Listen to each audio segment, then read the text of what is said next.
Good day mga ka-sports natin dyan. Choco Mucho, sa kabila ng kanilang pagsusumikap ay hindi nga sila nakaabot sa finale.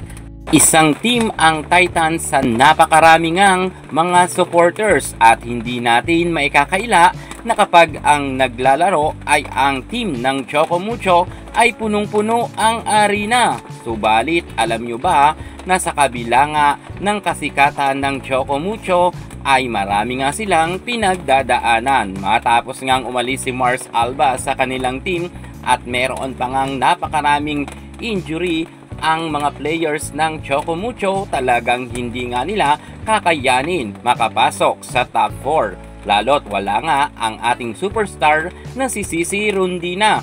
Katulintino at Dindin Manabat meron pa ngang injury, pero alam nyo ba sa pagbabalik ng Choco Mucho, humanda na kayo. Kakatakutan na ang team ni Boss Dinabong dahil mas pinalakas at mas pinabangis ang team ng Choco Mucho. Kung noon ay mabilisan ninyong matatalo ang Choco Mucho sa kanilang pagbabalik, mahihirapan kayo na mapatumba ang nasabi nating Titans team. Alamin ang buong detalye, pero bago ang lahat, kung bago ka muna sa aking channel, subscribe na, click ang ating notification bell para lagi kang updated sa lahat ng issue sa volleyball. Susunod na.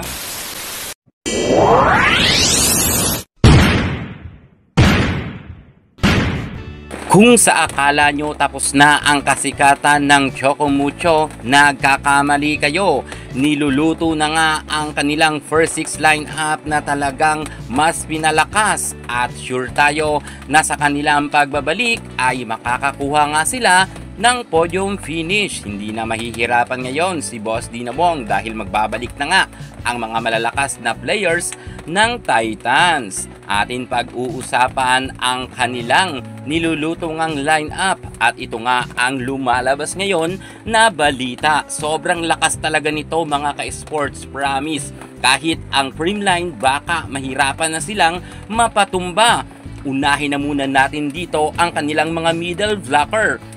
Star player Madi Madayag, balik eksena na matapos ngang sumama ito sa Alas Pilipinas. Pagkatapos nito ay babalik na nga siya sa kanyang minamahal na team na Choco Mucho. Medyo matagal-tagal nga rin na wala si Madi Madayag at sa kanyang pagbabalik, sure tayo na malaki ang kanyang maitutulong sa Choco Mucho. Lalo't marami na nga siyang experience at naging import pa nga ito sa ibang bansa. Madi Madayag, magpapakitang gilas na at muling ibabalik nila ang nasabi nating kasikatan ng Choco Mucho. Lalo't hindi lang si Madi Madayag ang magbabalik.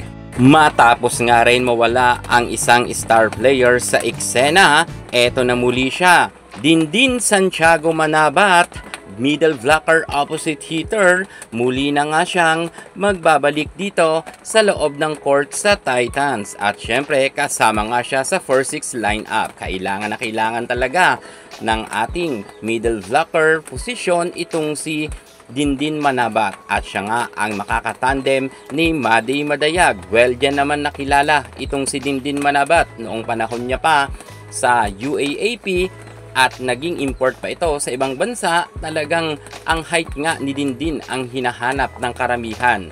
Dinawong hindi na rin masyado mahihirapan. Bukod nga sa kanyang angking kagalingan at talented na setter nga itong si Boss D, nababash man siya, pero alam natin na may ibubuga pa naman itong si Boss D sa loob ng court. Ngayon, meron na siyang bagong katandem kung saan narito pa nga si Tia Andaya na isang masasabi natin marami na ring experience. Si Andaya ay kasama nga sa Alas Pilipinas at kita naman natin na sinubukan agad siya ni Coach Di Brito. Batang-bata pa to si Tia Andaya at lalo't galing nga siya sa ibang bansa. Alam natin na mayroon tong ibubuga. Hindi to kukunin ng Titans kung hindi ito magaling. Katulintino, 100% ay okay na rin siya. Sa mga susunod na conference ay makakapaglaro na nga rin itong si Katulintino.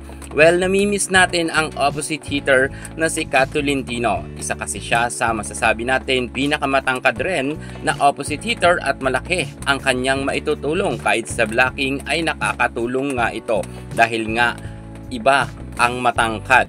Grabe no, kung mapapansin nyo talagang matatangkad pala ang mga players ng Titans. At eto na nga ang ating pinakahihintay, ang ating Ea Laure. Kalat na nga ang balita, ang outside spiker ng Alas Pilipinas ay nakapirma daw di umano ng kontrata dito sa Choco Mucho. Pag nagkataon na dito na talaga siya maglalaro sa All Filipino Conference, sure tayo na hirap ang ibang team. Lalo't grabe rin talaga ang power ni Ea Laure. Marami na rin siyang napatunayan sa ibang bansa na kung saan ay nakikipagpukpukan nga ito. Malakas ang loob niya at kita natin na angat rin ang kanyang abilidad kapag nasa loob ng court.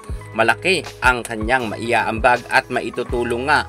At hindi lang si Ea Laure ang talagang pinakahihintay natin dito sa Choco Mucho, dahil ang tandem nga nila ng kanyang makakapartner ay tsak talagang kakabog sa lahat ng team, at hirap na talaga ang kanilang mga makakaharap. Narito na nga, Sisi Rondina, ang superstar ng Titans, magbabalik na rin to. Pagkatapos nga rin ng beach volleyball, dito na rin muli magbabalik itong si Sisi Rondina. Matagal-tagal na nga rin natin hindi nakita sa loob ng court itong si Sisi Rondina kasama ng Titans, kung kaya bumulusok nga ang standing ng Choco Mucho. Pero sa pagbabalik ni Sisi Rondina, I hope na talagang magkakaroon muli sila ng podium finish. Lalo't yung mga nabanggit nga natin ng mga players ay talagang sobrang tatangkad at sobrang lalakas. Balance na balance talaga ngayon ang Choco Mucho, sapagkat maraming mga matatangkad na players dito at marami rin mga malalakas na spikers at mabibilis kumilos. Kinakailangan lang talaga magdoble effort ni Tang Ponce. Nakasalalay kasi sa kanya ang first ball na kinakailangan mapasa niya ng mabuti kay Tian Diamond or kay Dina Wong para makaset ng maayos ang setter. Dahil kapag pangit ang first ball, alam natin na kahit anong galing ng setter ay hindi talaga uubra ang mga spikers. Well, alam natin na maraming pasabog pa at marami pang ibubuga itong si Coach Dante Alinsinurin. Kaya sa mga bashers dyan ng Choco Mucho, humanda na kayo sapagkat eto na nga ang pinaka isa sa malakas na lineup pagdating nga dito sa Choco Mucho.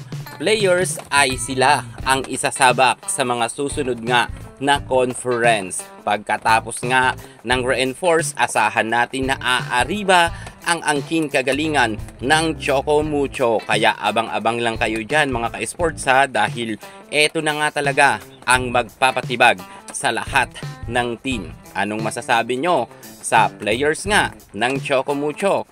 Sila na ba ang magkakaroon ng gintong medalya dahil sa lakas ng kanilang mga players? Kung sa tingin nyo kayang-kaya na nilang magkaroon ng gintong medalya, comment kayo sa baba.